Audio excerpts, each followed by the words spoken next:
Welcome to Keto Meals and Recipes.com. The very first thing on my agenda today, before starting the video, is to thank everyone who has taken the time to respond to my community question. The question where I ask, how many people do you usually cook for? And where so many of you have responded with details and explanations. Thank you.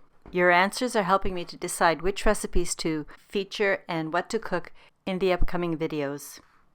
So after compiling all this information, the overwhelming response was, I cook for 2 people or just for myself. And many of you also mentioned that you like leftovers so you don't have to cook the next day. Or you like to have leftovers so that you can take them for your lunch. Therefore today, in response to your comments and suggestions, I'm going to be making an amazing, super quick and tasty recipe. My 15-minute egg roll in a bowl, the beef version. And by the way, if you want other versions, please leave a comment in the description below. This budget-friendly, keto low-carb recipe is not only really quick, is incredible, and you'll think that you just ordered from a Chinese restaurant takeout. So I hope you do give it a try. One last thing before we get started. Please watch the entire video as I give cooking tips, how you can enhance or substitute ingredients, and also YouTube very heavily rates each YouTuber's video by total watch time per video. Now let's get started.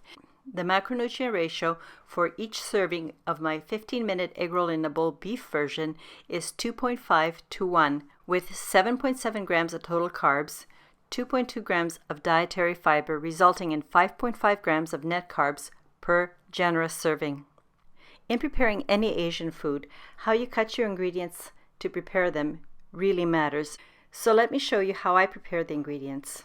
The first ingredient I'm showing here is my bell pepper, also known as a capsicum. First I cut it into thirds to remove the seed core. Then I cut one of the pieces into even thick ribbons. You'll notice that here I'm cutting a green bell pepper, but I want to mention that I changed my mind and wanted to use a red bell pepper because quite frankly I thought it would show up better in the thumbnail. But any colored bell pepper or capsicum is just as good. The green bell pepper is tangier, whereas the red and yellow bell peppers are a little bit sweeter. Now to cut the carrot, and the best way to do this is to first cut each carrot is to make a very sharp diagonal angle like this. And then take each one of these carrot elongated medallions and then cut each medallion into even thin strips lengthwise. For this recipe I'm going to use a little bit smaller size mushrooms, which I first wipe with a dry cloth, trim the end, and then slice the mushroom into fairly thick slices. And you want thick slices because you don't want the thin slices that may possibly crisp up or get lost with the rest of the ingredients. And I know that some recipes use prepackaged coleslaw, but I really don't think it's much of an effort to use a more authentic ingredient. And in this recipe, I'm going to use the Chinese cabbage, or also known as Napa Cabbage. As you can see, this cabbage is very easy to cut into very thin ribbons. And I usually just take one whole cabbage, medium thickness, and I cut the entire cabbage from tip to the other end. I use what I need, and then I store the rest for other recipes, and these ribbons of cabbage will last very well in my fridge for about a week. For different recipes, I use different parts of this cabbage. The softer tip parts I would use in a fresh green salad or to make coleslaw. But here I'm going to use the middle or the bottom part of the cabbage because I want the crisper, thicker parts. When these thicker, crispier parts are stir-fried, they maintain a nice crispy texture. Now I'm going to just use the dark green parts of the green onion, which I cut into thin ribbons. This you use at the very end as a garnish, and you don't have to use it. It's just optional, and I want to show you all the possibilities and how to prepare it, but if you choose to garnish or not, that's totally up to you. But a couple ingredients that are not optional and are absolutely mandatory.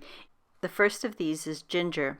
Although you can buy both ginger and garlic pre-grated in a small jar at a grocery store, I really prefer to use fresh ingredients. They taste better and there's more oomph to them. The easiest and most effective way to clean ginger is to take a small teaspoon and just scrape the surface. The skin comes off very easily and you can work around the nooks and crannies. After the skin is peeled off, I simply use a box grater and grate the ginger.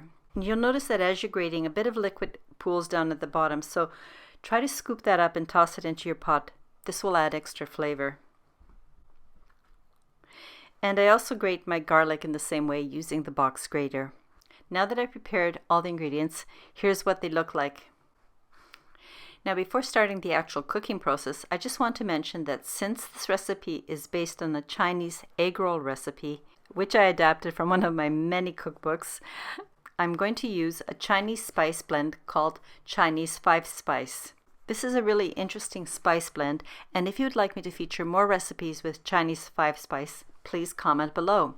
And also if you want me to explain a bit of history and folklore about Chinese 5-spice.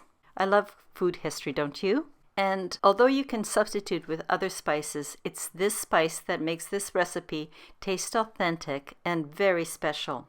To make it easy for you, I will provide a link in the description below where you can order it online. But this spice is so popular, you can find it in most larger grocery stores that have Asian section or any Asian specialty food store. And it's really inexpensive. This is an aromatic that completely brings this recipe to the next level.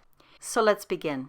And because this is a very quick recipe, I strongly urge you to have everything laid out and prepared before starting. Because if you have to look for the ingredients as you're cooking, you will burn something or overcook something. And not only is this recipe amazing because of the flavor, it's also the texture of the vegetables that matter. Now, in a large skillet or wok, which I set over medium to medium-high heat, I added 1 tablespoon of my avocado oil, but you could also substitute the avocado oil with olive oil or coconut oil. It'll take a second or two for the oil to begin sizzling, at which point just toss in the grated garlic and the grated ginger. And using a large metal spoon, just toss the ingredients for about 30 seconds, just until these two ingredients get fragrant. When you can smell the ginger and the garlic, immediately add the lean ground beef and sprinkle the top of the ground beef with the Chinese 5-spice, and don't forget the salt. Then cook and toss continuously as the meat browns. If you notice that your heat is too low, adjust the heat up a bit in order to brown and crisp up the meat. Although you want the meat very well done, don't overcook the meat. It took my ground beef about 6 minutes to be done completely.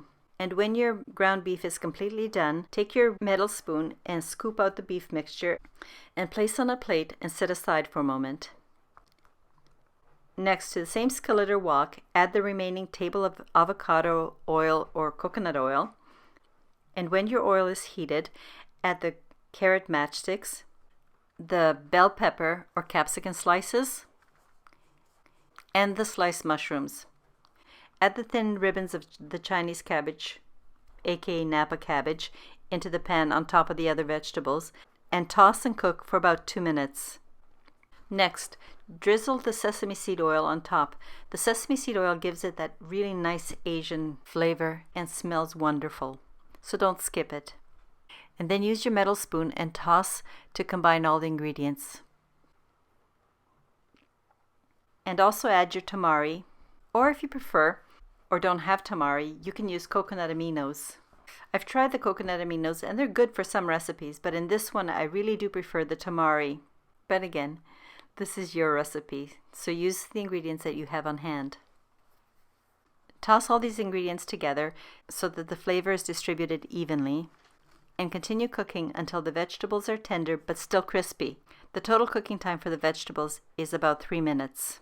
At this point, just simply return the beef back into the skillet or wok and toss until combined, and cook for 1 last minute to allow the flavors of the spices to infuse the vegetables and to reheat the meat. Since I was timing myself, my actual cooking time was 12.5 minutes. Yes, that's all it took, 12.5 minutes, to make 2 servings for a dinner and 2 for leftovers. Since I want to show tonight's dinner fully dressed, I'm also using a dry pan and toasting up my raw sesame seeds. And I'm doing this because my husband especially likes the taste of toasted sesame seeds. Your leftovers should be stored in an airtight container in your fridge. And by the way, you can keep these for about 2 to 3 days. That's especially good if you want to minimize your cooking time with the leftovers, but don't like frequent repetition of the same meal. And the really amazing thing, like with many keto recipes, the flavor just gets better and better. And if you're taking this for lunch, it's really good cold too. To serve, just divide this into half and then into half again for each individual serving. Garnish with a sprinkle of the green onion and toasted sesame seeds. Enjoy. Now, if you really want to make this a restaurant-style experience and you want additional side dishes, I really like to add a small serving of my ginger and garlic bok choy, because the bok choy is a great dark green leafy nutrient-dense vegetable. And another thing I like to add if I'm trying to make it a Chinese restaurant takeout evening, I also make my Chinese 5-minute fried cauli rice. By the way, each of these 2 additional side dishes that I have suggested can be kept in your refrigerator for several days as well if you store them in an airtight container. When you're ready to make this recipe, the link for my printable 15-minute egg roll in a bowl beef version recipe and any other recipe that I've mentioned, as well as link to the ingredients, will be posted in the description below. Thank you for watching the video to the end. It really helps how frequently I get promoted by YouTube if you spend the time and watch the entire video. And if you haven't subscribed before, please subscribe, turn on your notification bell to notify all, give it a thumbs up, and most importantly, I really appreciate comments, so leave a message in the description. To everyone, thank you very much for watching my video, and also check out the end links for more suggestions and ideas for dinner.